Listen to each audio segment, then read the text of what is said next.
তাৰিখৰ পৰা ঘৰলৈ যোৱা নাই, সদায় মিটিঙে কৰি আছো।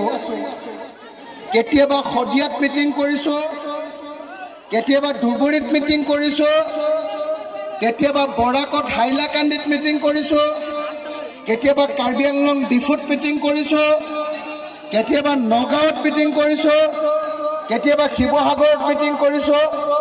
মোৰ মিটিং বিলাকৰ এটাই উদ্দেশ্য যে 2026 চনত হিমন্ত বিশ্ব শৰ্মাৰ নেতৃত্বাধীন বিজেপি চৰকাৰখনক যিদিনালৈকে ব্ৰহ্মপুত্ৰত দলিয়াই পেলাব নোৱাৰো সেইদিনালৈকে মই ঘৰলৈ নাযাওঁ।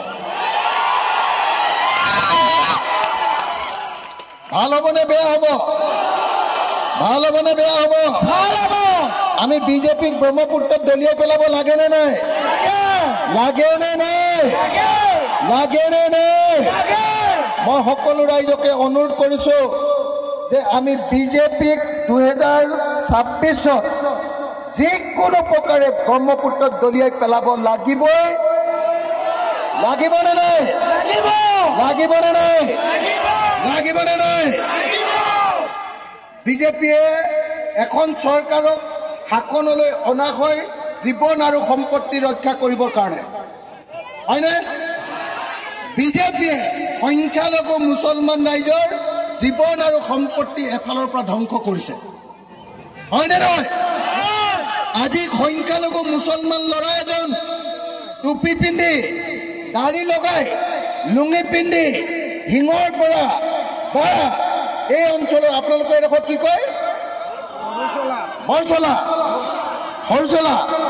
হৰচলাৰ পৰা যদি নগাঁৱলৈ যায়, নগাঁৱৰ পৰা যদি গুৱাহাটীলৈ যায়, ভয়ে ভয়ে যাব লাগে, কিজানি বিজেপিৰ গুণ্ডাবিলাকে ক'ৰবাত আপোনালোকক কাণত ধৰাই থব নেকি? হয়নে নহয়? হয়নে নহয়? মোদী চৰকাৰ আৰু হিমন্ত বিশ্ব শৰ্মা চৰকাৰ অহাৰ পাছত অসমৰ সংখ্যালঘু মানুহক কেনেকে য'তে ত'তে অত্যাচাৰ কৰে নে নকৰে? ৰাস্তাৰ কাম কৰিবলৈ যাওঁতে কৰে, বিল্ডিঙৰ কাম কৰিবলৈ যাওঁতে কৰে, ইটা ভাটাত কাম কৰিবলৈ যাওঁতে কৰে, খেতি কৰিবলৈ যাওঁতে কৰে, বেংগলোৰলৈ যাওঁতে ট্ৰেইনতে কাণত ধৰাই, চেন্নাইলৈ যাওঁতে ট্ৰেইনতে কাণত ধৰাই, আৰু কেতিয়াবা কেৰেলালৈ যাওঁতে ৰাস্তাতে কাণত ধৰাই তেওঁলোকে ভিডিঅ' কৰি টিভিত উলিয়াই দিয়ে, আৰু টিভিত উলিয়াই দিয়ে মানুহৰ গোটেই ইজ্জত নাইকিয়া কৰি পেলায়। কৰে নে নকৰে? কৰে নে নকৰে? কৰে নে নকৰে? অৰ্থাৎ বিজেপিৰ দিনত অসমৰ সংখ্যালঘু ৰাইজৰ জীৱনৰ নিৰাপত্তা নাই, হয় নে নহয়? বিজেপিৰ দিনত অসমৰ সংখ্যালঘু ৰাইজৰ জীৱনৰ কোনো নিৰাপত্তা নাই, হয় নে নহয়? হয়নে?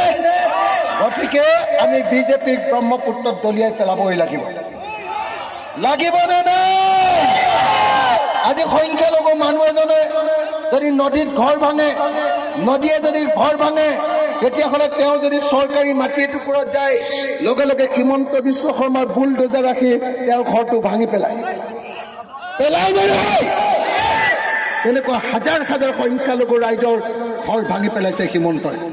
পেলাইছে নে? কাজিৰঙাত তেনেকে যেতিয়া ঘৰ ভাঙিবলৈ গৈছিলে, আপোনালোকৰ মনত আছে নে নাই?